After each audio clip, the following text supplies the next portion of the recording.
सचिन पायलट आए हैं और पूर्व विधायक कोटपुतली के रामस्वरूप जी कसाना कांग्रेस पार्टी ज्वाइन करें।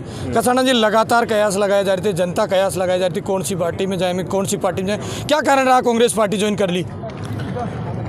जब बात देश की आए, बात देश के संविधान बचाने की आए, तो हम सब किसान के बेटे हैं। और जो पार्टी देश के संविधान बचाने की बात करती है, किसान को बचाने की बात करती है, युवाओं को रोज़गार देने की बात करती है, तो सबसे पहला हमारा दायित्व बनता है किसान के बेटे होने के नाते कि हम उस पार्टी को ज्वाइन करें जो किसान की बेरोज़गारों को, जो युवा हैं उनको रोज़गार देने की बात करती है, मजदूर की बात सुनती है। तो इसलिए मैंने कांग्रेस पार्टी। रामस्वरूप कसाना के आने से जयपुर ग्रामीण लोकसभा में कितना असर पड़ेगा, कितना प्रभाव पड़ेगा और कांग्रेस पार्टी को कितना बेनिफिट होगा?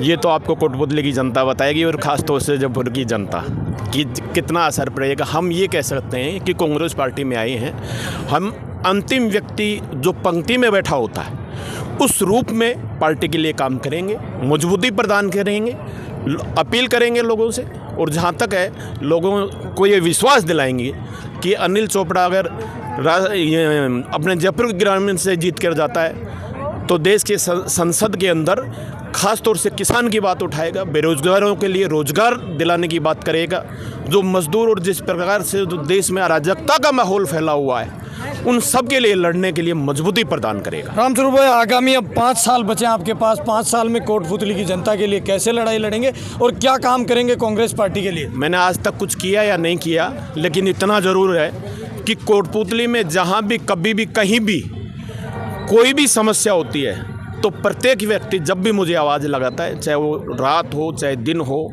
चाहे बरसात हो, चाहे गर्मी हो, चाहे सर्दी हो, सदैव लोगों को ये विश्वास है कि जब भी हम रामस्वरूप कसाना को आवाज़ लगाएंगे तो चल के आएगा। और मैं आज भी आपके माध्यम से कोटपुतली के प्रत्येक व्यक्ति को ये विश्वास दिलाना चाहता हूँ कि जब भी रामस्वरूप कसाना को कि आप जनता को आवश्यकता पड़ेगी, तो चाहे वो रात के 3 बज रहे हो, रात के 12 बज रहे हो, दोपहर में 3 बज रहे हो, चाहे दोपहर के 12 बज रहे हो, हर वक्त जब भी आप लोग बुलाओगे आपका सहयोग बनकर आपके बीच में। सचिन पायलट जी का कितना प्रभाव मानते हैं? सचिन पायलट जी की उपस्थिति में आज आपने कांग्रेस ज्वाइन करी है।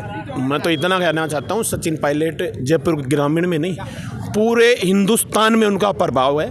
तो जयपुर ग्रामीण की बात अलग है, पूरे हिंदुस्तान के अंदर उनका प्रभाव है, हर सीट पर प्रभाव है। और ख़ास तौर से ये तो उनकी कर्म भूमि रही है, तो उनका प्रभाव कितना हुआ ये इसका आप अंदाज़ा लगा सकते हो कि जब भी उन्होंने चुनाव लड़ा है, चाहे उनके पिताश्री ने लड़ा, स्वर्गीय राजेश पायलट ने लड़ा, उनकी माता श्रीमती रमा पायलट जी ने चुनाव लड़ा, स्वयं ने चुनाव लड़ा, तो सदैव उनको विजय श्री प्राप्त हुई है।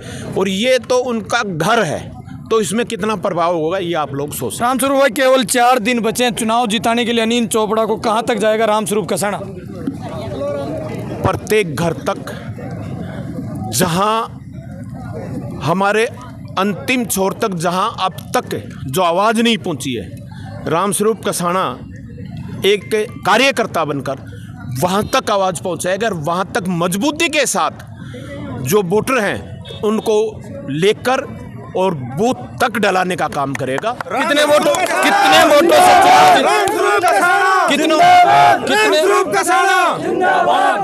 से चुनाव जीत रहे हैं जयपुर ग्रामीण का? देखिए, मैं एक छोटा सा कार्यकर्ता हूँ। मैंने पहले भी कहा, सम्मानित पायलट साहब को भी कहा है कि मेरा काम है कि अंतिम पंक्ति में बैठे हुए व्यक्ति के रूप में मैं कोटपुतली में काम करूं। मेरा काम है कोटपुतली के प्रत्येक घर में जाना, प्रत्येक वर्ग से मिलना, प्रत्येक भाई बहन से मिलना। और मैं आपको ये विश्वास दिलाता हूं कि जयपुर ग्रामीण में कोटपुतली पहले नंबर पर रहेगी। सबसे ज़्यादा वोटों से अगर कहीं से अनिल चोपड़ा जीतेंगे, वो कोटपुतली से जीत करेंगे। ये हमारे साथ कोटपुतली के वो शहर हैं जिन्होंने विधानसभा चुनाव में कहीं ना कहीं अपना घर त्याग कर, अपनी जिम्मेदारी त्याग कर कहीं ना कहीं समर्थन दिया था। आप मेरे साथ देख रहे हैं, ये तो आने वाली तारीख बताएगी जयपुर ग्रामीण का। 1 मिनट मेरे को बोलने दो।